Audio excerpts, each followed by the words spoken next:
This June, FIFA announced that the 2026 World Cup is going to the united bid of the United States, Mexico, and Canada. That marks the first time the World Cup will ever go north of the border, but the US and Mexico have been here before. They're now two of 6 nations who have hosted multiple World Cups. Who are the other countries? Well, one is Italy. In 1934, Italy hosted its first World Cup, and like Uruguay with the first World Cup ever in 1930, Italy defended its home turf with a win over Czechoslovakia in the championship match. Although it did not come without controversy. Many believe that Benito Mussolini used various forms of corruption to get his nation victory, although the details are still gray.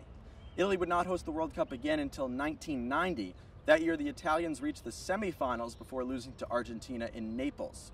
West Germany then won the championship match in Rome. Nation number 2, France. The French hosted their first World Cup in 1938, but on June 12, 1938, lost in the quarterfinals to eventual champion Italy. Now, here's a little bit of history for you.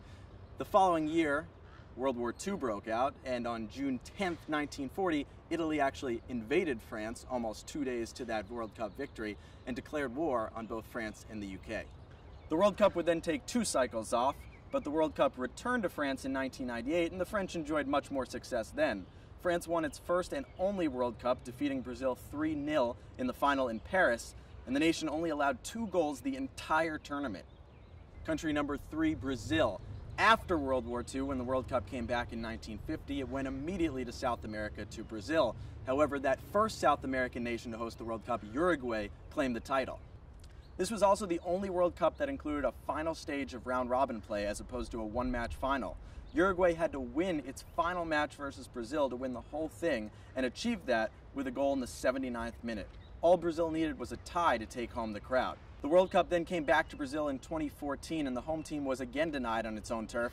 This time Brazil was embarrassed 7-1 in the semifinals against Germany before losing 3-0 in the third-place game against the Netherlands. Number 4, Germany. Although this one deserves a bit of an asterisk. Germany originally tried to host the World Cup in the 1940s, but World War II put a kibosh on that.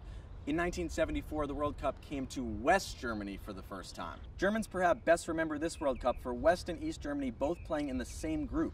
East Germany actually won the matchup between the 2 squads 1-0 in Hamburg, winning Group 1 with West Germany coming in second.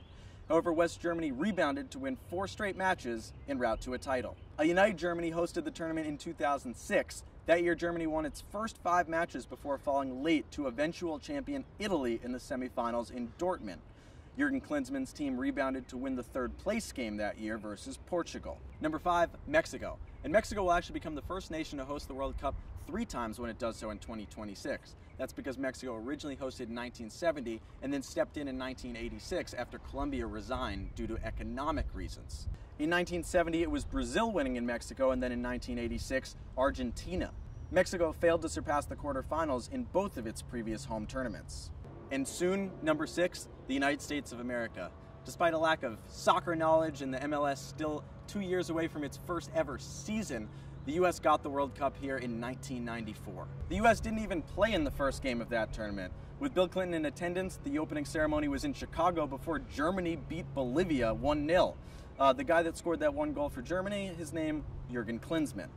The U.S. narrowly advanced out of its group, only to fail in the round of 16 to mighty Brazil, the eventual champion. Most of the 2026 tournament will be played in the United States, and, Christian Pulisic will be 27, in his prime around then. No pressure though, kid. For the postgame, this is Jeff Eisenband.